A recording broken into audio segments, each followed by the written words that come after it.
Constitution बढ़िया से बढ़िया हो, लेकिन अगर उसको इम्प्लीमेंट करने वाले ईमानदार नहीं है तो उसका कोई मायना नहीं है।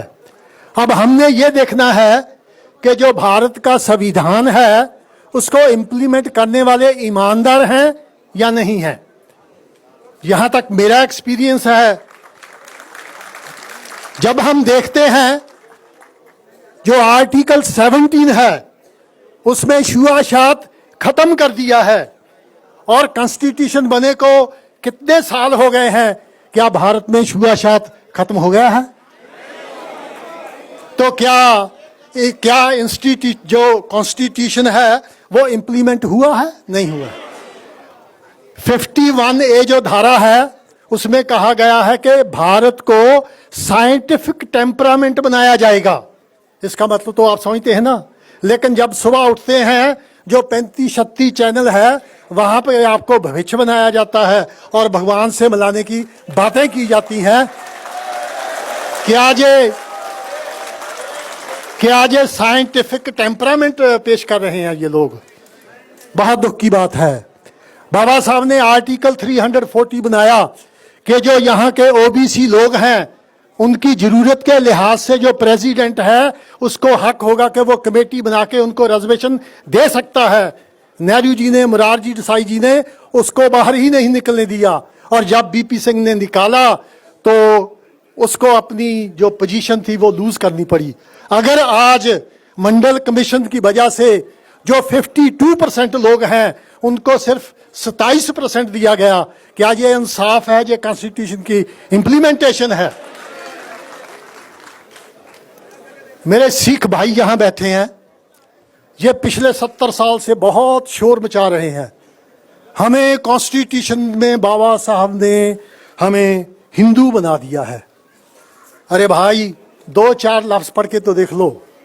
कहीं पर भी बाबा साहब ने आपको हिंदू नहीं बनाया। आप बनना चाहते हो तो उसमें बाबा साहब का दोष नहीं है। जो बाबा साहब ने 25B,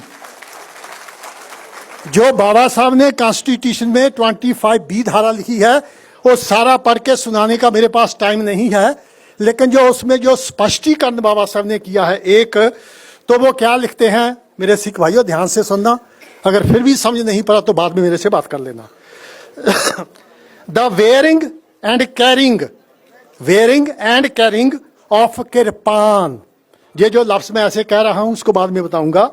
Carrying and bearing of kirpan shall be deemed to be included in the profession of the Sikh religion। वहां सिक्स नहीं लिखा, सिख रिलीजन लिखा है। कॉन्स्टिट्यूशन को पढ़ के देखो।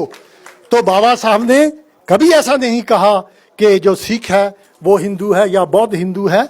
लेकिन बाबा साहब ने जो कहा है, उन्होंने जो जब आर्टिकल शुरू किया उसमें यह कहा था कि जो हिंदुओं की धार्मिक और सोशल जगह है वहां पे वो किसी भी हिंदू को जाने से रोक नहीं सकते। उसी तरह कंस्ट्रूड, उसी तरह जो सिख, जैन और बुद्धिस्ट हैं वो भी रोक नहीं सकते। तो कभी भी बाबा साहब ने सिखों को हिंदू नहीं किया। कहा अगर इनको बनना है, जैसे मैंने पहले कहा, वो इनकी मर्जी है। टाइम कितना है वो मुझे पता नहीं है, लेकिन एक बात मैं ये आपको साफ कहनी देने चाहता हूं। मुझे पता है कि भारत में बाबा साहब के नाम को दबाया जा रहा है। वो बाबा साहब के नाम को ऊपर आने देना नहीं चाहते। लेकिन बाहर के देशों में, मैं बाहर रहता हूं, कौन सा देश मैं आपको बताऊं जहां पर बाबा साहब का स्टैचू नहीं है? क्या लंदन की लंदन स्कूल ऑफ इकोनॉमिक है? क्या ग्रेस इन है? क्या इंडिया हाउस है? क्या कोलंबिया यूनिवर्सिटी है? क्या कनाडा में साइमन फ्रेजर यूनिवर्सिटी है? जापान में चाहे वहाँ यूनिवर्सिटी है, वहाँ पर बाबा साहब के स्टैचू लग रहे हैं। मैं किसी महात्मा के खिलाफ नहीं हूँ, लेकिन जिनके स्टैचू पैसे देकर यहाँ के ब्राह्मणवादी लोग लगाते हैं। आपने अफ्रीका में गाना सुना होगा, वहां पर गांधी का स्टैचू हटा दिया गया है और वो मांग कर रहे हैं कि हमें बाबा साहब का स्टैचू चाहिए।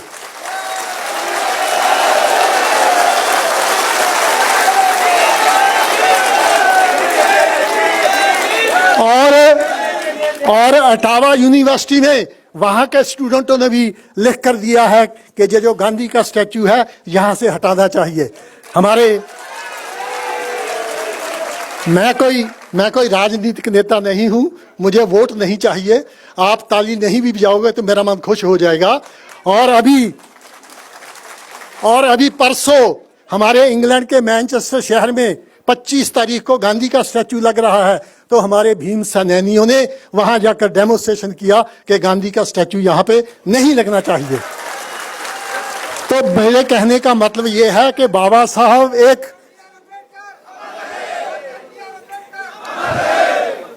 साहब डॉक्टर अंबेडकर एक वो सूर्य है जिसकी रोशनी को दुनिया की कोई ताकत रोक नहीं सकती।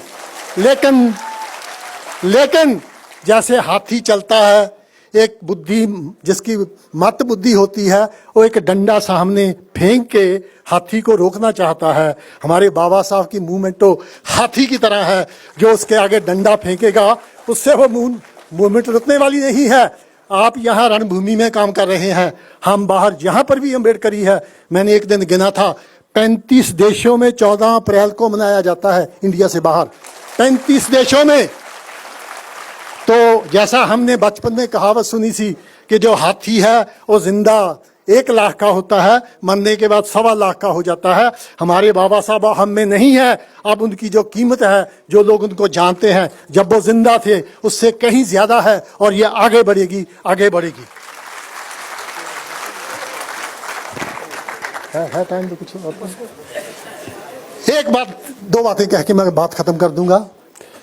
जब हम कभी कभी लोगों से यहाँ बात करते हैं तो वो बड़े भोला सा मुंह बनाकर कह देते हैं कि देखो जी, भारत अगर गुलाम हुआ, अगर कहीं पे विदेशी हमले हुए तो वो बौद्ध धर्म की अहिंसा की वजह से हुए।